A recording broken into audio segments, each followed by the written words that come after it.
And we're off.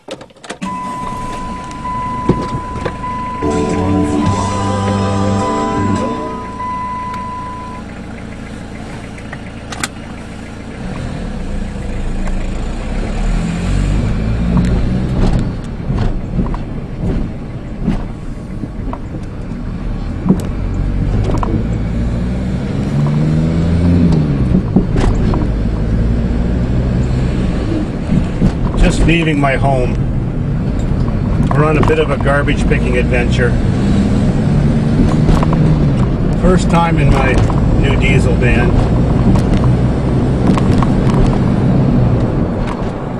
If you don't already know it, garbage picking is what made me who I am today. Made me most of my wealth, taught me most of my skills, but times have changed.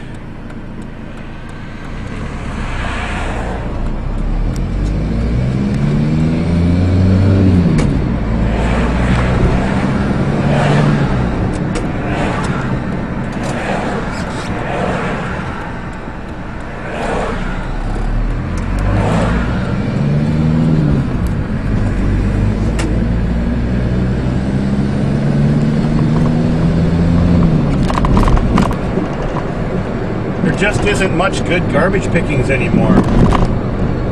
In our area, they give away a $150 coupon if you get rid of your working fridge that's less than 15 years old, so you can put it towards a new energy efficient fridge.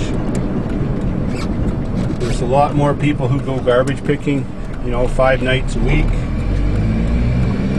Back in the good old days, when I used to make a lot of money doing this, we had a thing called spring and fall cleanup, where we were allowed to throw away anything, a couch, TV, washer, dryer, fridge, stove, air conditioner, lawnmower, dehumidifier, pretty much anything. I even seen chopped up cars in the garbage, and even once a chopped up aluminum airplane.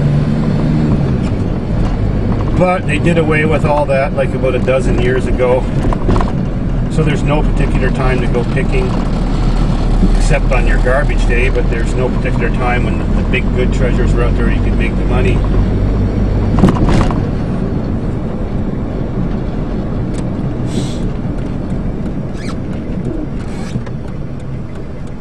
Now in my world around here, most people have central air, so you don't get very many window air conditioners. That used to be where I made most of my money, and that's why my building at the farm is full of them. Now I haven't sold one in 3 years except for scrap.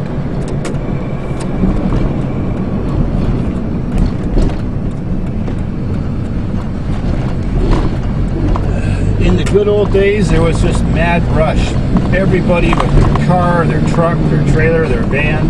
There was about 75 of us, like so-called professional pickers. Some people would go for antiques and furniture, some for knickknacks, some for baby toys and stuff for their kids, some people for stuff for garage sales and flea markets. Myself, the way I got to make a lot of money at it was I set a line. I cut it off. I wouldn't pick anything that I couldn't sell unless it was for more than $50. Because I had to store this stuff. Stuff took up a lot of room, and then I had to advertise it, and people weren't going to drive across the city to buy something that was $25 or $30, but if it was $50 and they felt like they were saving $50, they would do it. Everything was expensive back then. A 5,000 BTU air conditioner, brand new, was $249 on sale. So you were guaranteed a fast sale on a hot day at $125 a piece. They were like little bricks of gold. 10,000 BTU I could get $250 to $300 a piece for. And a sleeve unit that goes in the hole in the wall in the apartment, I used to be able to sell for $400. It was awesome.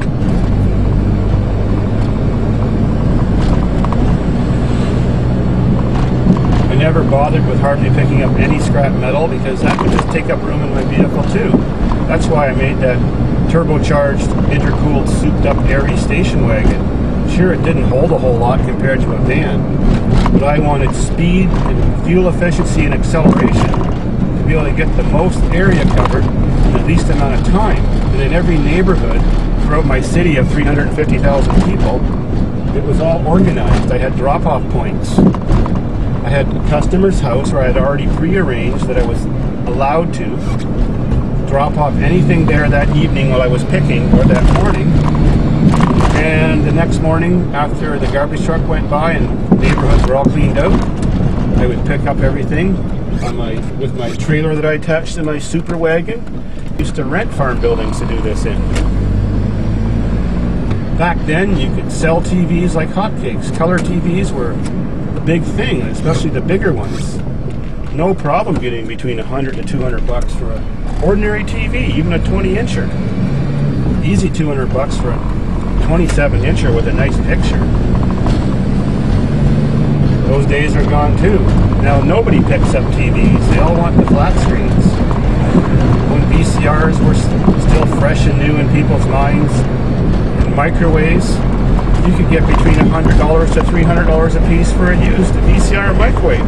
That's unheard of now. Even when DVD players first came out, you could get a good price for them. And 20 years ago, for a working CD player, 20 to 25 years ago, you could get over $100. Those days are all gone too. Everything is so ultra efficient now that people don't want to buy used stuff that uses more energy. And stuff now is stainless steel and all curvy and modern looking.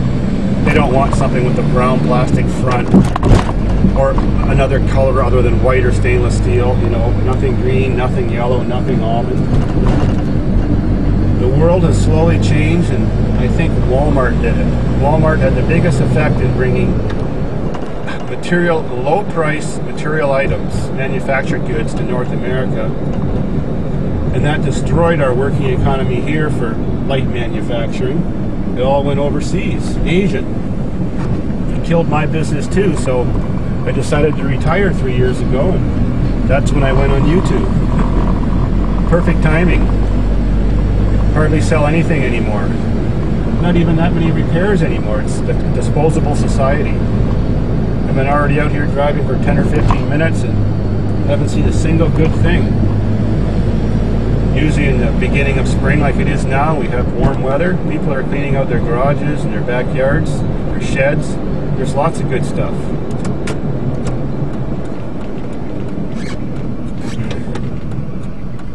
Back in the good old days, I thought it was great that 10% of everything that I found worked perfect.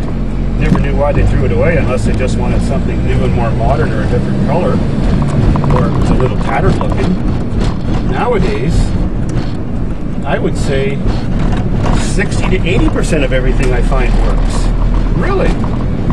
People are just so sold by marketing that they have to have the new, better looking, more efficient, or something like their neighbors have. But they'll throw something away perfectly good, especially like a big screen TV, just to get a flat screen because it's a little wider. So nowadays I rarely garbage pick, but when I'm out on my drives just doing whatever, if I see something, I'm certainly going to pick it up.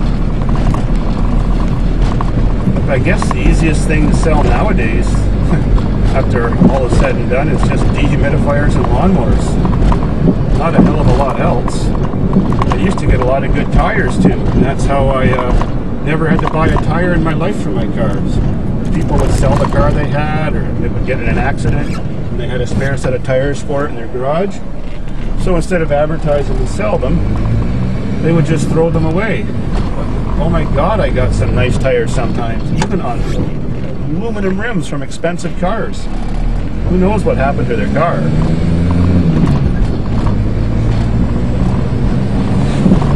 Of course, there's lots of good garbage picking stories I've heard about how much people made from one garbage because what a great find they had. I passed up on the chopped up airplane. I heard the guy got $1,700 for all the scrap aluminum who picked it up, but I couldn't fit it all in my little station wagon. The most I ever made from picking a garbage was $900. I found 2 working air conditioners, really big buggers, like 30,000 BTUs.